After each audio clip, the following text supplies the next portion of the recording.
পাকিস্তান থেকে ২৬,২৫০ metric ton আতপ চাল নিয়ে একটি জাহাজ চট্টগ্রাম বন্দরে পৌঁছেছে।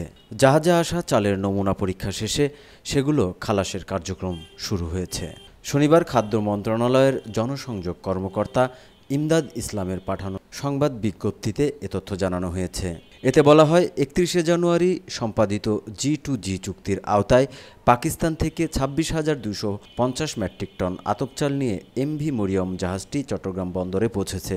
এর আগে গত ৫ই মার্চ পাকিস্তান থেকে সরকারি উদ্যোগে আমদানি করা চালের প্রথম চালান নিয়ে চট্টগ্রাম বন্দরে ভেড়ে এমভি সিবি নামে পাকিস্তানি পতাকাবাহী একটি জাহাজ।